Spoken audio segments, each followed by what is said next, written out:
On PC and mobiles, I will show you in a few moments how to join a football Discord server.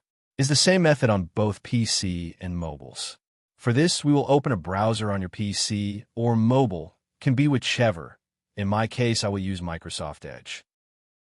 Now click on the URL bar and type this URL to be able to join this Discord server.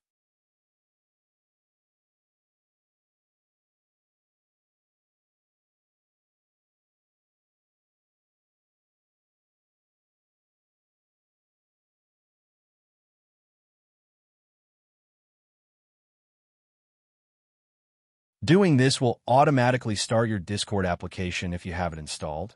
Then click Join, and you'll have access to the Discord server.